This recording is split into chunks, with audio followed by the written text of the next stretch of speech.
Pessoal, estamos desenvolvendo uma série muito interessante, uma série para desenvolver os profissionais de saúde e segurança do trabalho. Os primeiros passos de um técnico de segurança que está começando agora na carreira. Acompanhe aqui que nós vamos mostrar todas as dicas e insights para você que está começando a sua carreira, desenvolver e performar na sua carreira.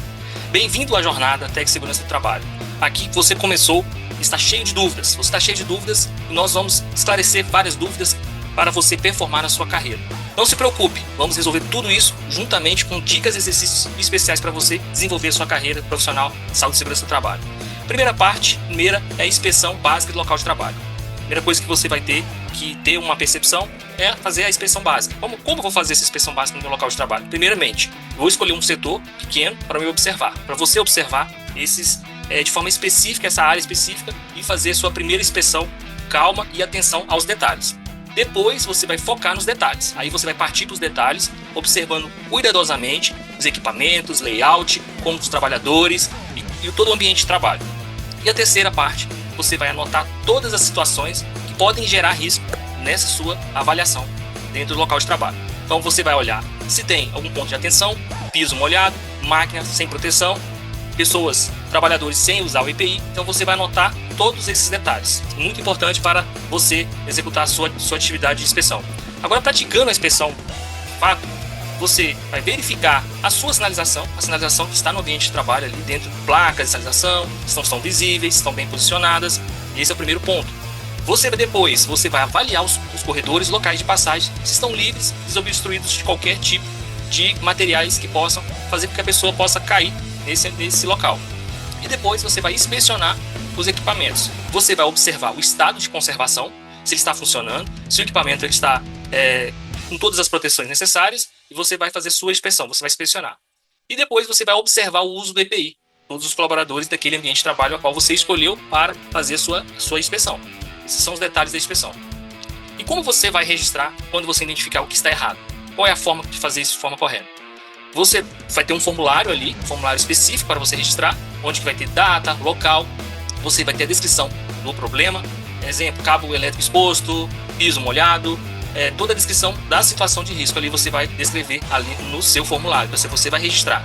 E você vai fazer a recomendação da solução, a medida necessária para resolver aquele problema. O interessante é você estar acompanhado por alguém que realmente possa lhe ajudar a resolver esses problemas de forma imediata, para que aquele problema não ficar ali e de fato acontecer qualquer situação. E aí eu te faço o desafio, faça esse exercício, pega uma prancheta, faça o relatório com base em tudo que você viu, tudo que você aprendeu aqui nessa dica. Então pega, faça e preencha o seu formulário. Agora vamos falar sobre abordagem. Como você vai fazer uma abordagem com uma confiança, né? Que você vai fazer uma abordagem bem objetiva com resultados. O que você tem que ter em mente para você evitar alguns erros. Por exemplo, ter postura autoritária e impositiva sem explicar os motivos da mudança. Ou seja, muitos profissionais eles se acham dono do pedaço. Você simplesmente é um observador, você é uma pessoa que está com uma visão.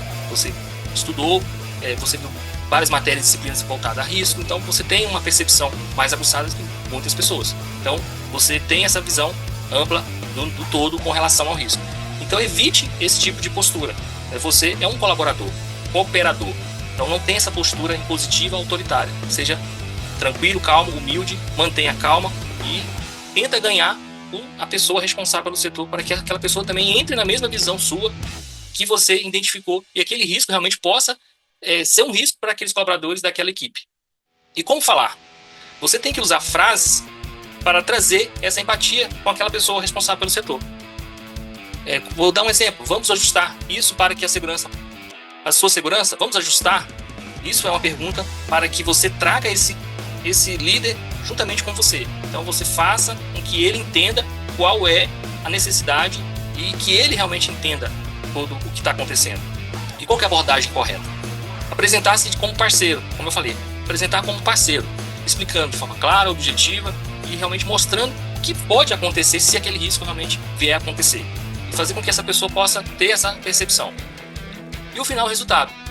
Tudo isso que você fez, quando você tem uma abordagem, sabe como comunicar, tem uma comunicação ativa, tem uma abordagem bem correta, o resultado é comunicação objetiva, calma e gera o engajamento. Manter a calma, manter bem a paciência, e aí também sugiro você a simular uma abordagem com um colega, com um gestor. Simule, pratique, porque você só vai aprender praticando. Praticando, prática, daqui a pouco isso vai ser natural. Você vai ter uma performance satisfatória e vai conseguir ter resultados dentro da sua empresa e gerar redução de acidentes com a sua postura e com o seu profissionalismo. Coloque tudo que você aprendeu em prática, ou seja, não viver somente na teoria. Quando você aprender algo dentro da área de segurança, busque a prática. Faça as inspeções rápidas no setor, de forma para que você aprenda com a teoria e execute na prática. Para que não fique somente na teoria, que realmente faça sentido, que você possa garantir que você aprendeu os conceitos. Registre a não conformidade, registre a não conformidade, porque a não conformidade registrada no ambiente, como eu falei, ela pode ser um risco grave e iminente, ela pode ser um risco que pode afetar as pessoas e a saúde das pessoas no ambiente de trabalho, pode impactar na produtividade na empresa. Então, registre, comunique, fale, aborde, registre, mantenha essa parceria com os responsáveis do setor para trazer o resultado. E pratique a abordagem com a equipe. Faça a prática. Se você tem trabalho com equipe, faça uma abordagem, depois peça para essa pessoa fazer essa abordagem com você, e aí assim vocês vão aprendendo o dia a dia, realizando através da prática. Então isso é importante para você. Proteção pessoal é fundamental. Sempre nós falamos de EPI, o EPI ele não evita acidente, mas o EPI tem um fator muito interessante, que ele minimiza os impactos do acidente. Então, use os EPIs. Oriente os seus colaboradores, a sua equipe, a usar os EPIs de forma correta. Está portando o EPI para garantir a saúde e a segurança das pessoas. Agora vamos falar sobre como verificar o estado dos EPIs. Como verificar se o EPI está em condições adequadas para garantir ali a proteção no caso de um acidente, minimizar o impacto do acidente. Primeiramente, você vai verificar o estado físico do EPI. Se o EPI tem rachaduras, rasgos, qualquer tipo de dano, você vai verificar o prazo de validade lá no CA, a data de fabricação, o CA, como é que está a validade, certificar se está adequado, se aquele EPI está adequado àquele determinado risco. Isso é importante, você identificar. Muitas vezes os profissionais ainda não sabem como identificar qual EPI necessário para aquele determinado risco. E aí eu faço outro exercício para você fazer. Escolha 3 EPIs, nome xerifado e inspecione. Então pratique, vai na frente de trabalho, vai no xerifado e faça a inspeção para você aprender o que você está na teoria. Organize a entrega dos EPIs, ou seja, a ficha de EPI. É importante você acompanhar se você realmente preenche a ficha de EPI ou tem alguém nome xerifado que faça esse preenchimento, verificar se o preenchimento está correto, se tem uma rasura, se todos os dados estão ali contidos, se tem a assinatura do colaborador, os CAs, se todos estão ali, a data de entrega, a devolução, todos os detalhes ali.